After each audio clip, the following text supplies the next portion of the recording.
warahmatullahi wabarakatuh.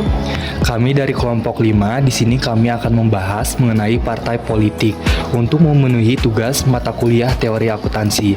Sebelum ke pembahasan, izinkan kami memperkenalkan diri terlebih dahulu. Perkenalkan, saya Ganda Perseoran Tambunan dengan NPM 734220043. Perkenalkan, saya Zalfa Zahira Isana dengan NPM 734220029. Perkenalkan, saya Nazwa Andara Fahrudin dengan NPM 734220024. Perkenalkan, nama saya Eva Kristina Della Benani dengan NPM 734220007. Dalam pembahasan laporan keuangan partai politik ini akan ada 4 hal yang dibahas. Yang pertama ada profil organisasi dari partai politik Gerindra. Yang kedua ada pendapatan dan beban dari partai politik Gerindra. Yang ketiga ada orientasi laba dari partai politik Gerindra. Dan yang terakhir ada pembayaran pajak yang dilakukan oleh partai politik Gerindra. Pertama ada profil dari partai politik Gerindra. Partai Gerindra atau Partai Gerakan Indonesia Raya didirikan pada tanggal 6 Februari tahun 2008. Partai ini berlandaskan pada semangat nasionalisme, kemandirian bangsa, dan keadilan sosial. Gerindra dipimpin oleh Prabowo Subianto, seorang tokoh militer dan politikus yang dikenal luas di Indonesia. Visi Partai Gerindra adalah mewujudkan Indonesia yang berdaulat, maju, dan berkepribadian berdasarkan Pancasila dan Undang-Undang Dasar tahun 1945. Gerindra fokus pada isu-isu seperti ketahanan nasional, pemerataan ekonomi, dan kedaulatan pangan serta energi. Sejak berdiri, Gerindra telah menjadi salah satu partai besar di Indonesia dengan dukungan kuat dari berbagai lapisan masyarakat.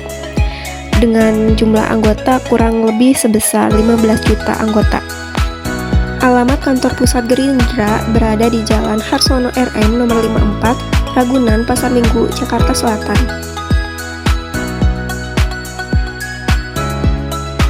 Selanjutnya, saya akan menjelaskan mengenai laporan pendapatan dan beban partai politik. Laporan ini membandingkan data keuangan tahun 2023 dan 2022, serta disertai penjelasan rinci mengenai sumber dan klasifikasi pendapatan serta pengeluaran. Yang pertama, saya akan menjelaskan pendapatan atau penerimaan. Pendapatan partai di tahun 2023 mencapai 264.445.972.625, naik signifikan dari tahun sebelumnya yang sebesar 129.241.971.013. Sumber pendapatan utama meliputi yang pertama itu iuran anggota DPR RI dan DPRD provinsi atau kabupaten. Yang kedua, sumbangan dari pengurus dan perorangan, dan yang ketiga penerimaan lain-lain. Kenaikan paling mencolok berasal dari iuran anggota DPRD provinsi atau kabupaten. Dari 116 miliar pada tahun 2022 menjadi 254 miliar pada tahun 2023. Selanjutnya yaitu pengeluaran.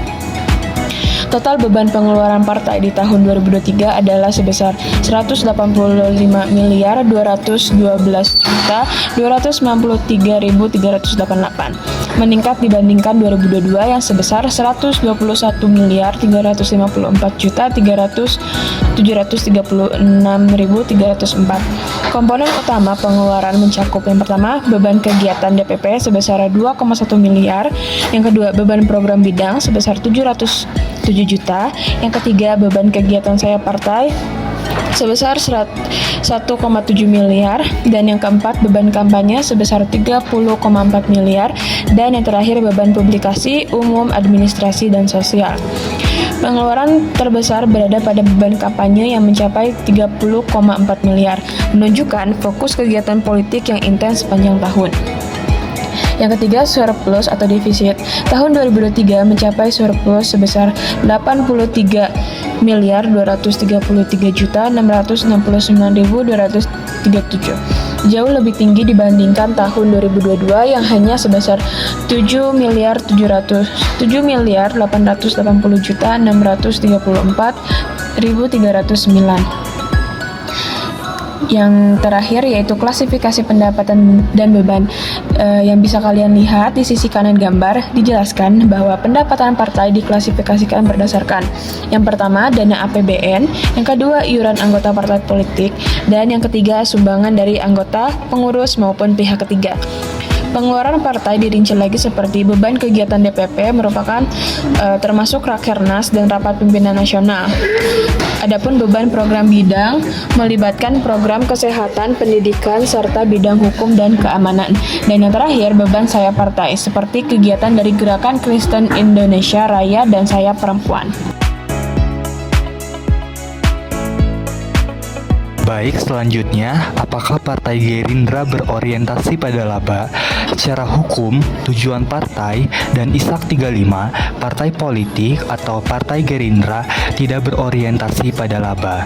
Partai Gerindra merupakan organisasi nirlaba. Maksudnya yaitu suatu organisasi yang didirikan dengan tujuan untuk mendukung isu atau perihal tertentu tanpa mencari laba. Dalam Undang-Undang Nomor 2 Tahun 2011 tentang partai politik merujuk pada pasal 1 ayat 1 menyatakan bahwa partai politik adalah organisasi yang dibentuk oleh sekelompok orang untuk memperjuangkan kepentingan politik dan menjadi sarana partisipasi masyarakat dalam kehidupan berbangsa dan bernegara. Meskipun tidak ada pernyataan eksplisit tentang tidak berorientasi pada laba, namun konteksnya jelas, menunjukkan bahwa tujuan partai politik adalah untuk mencapai tujuan politik dan bukan untuk keuntungan finansial, sehingga dalam partai politik tidak ada kegiatan usaha. Maka dari itu, pada laporan penghasilan komprehensif partai, Partai Gerindra tidak berfokus pada laba melainkan surplus. Surplus di sini maksudnya yaitu apakah penerimaan lebih besar daripada penyaluran yang dikeluarkan. Apabila penerimaan lebih besar dari penyaluran yang disalurkan, maka Partai Gerindra mengalami surplus pada periode tersebut. Yang berikut saya akan menjelaskan mengenai apakah ada pembayaran pajak.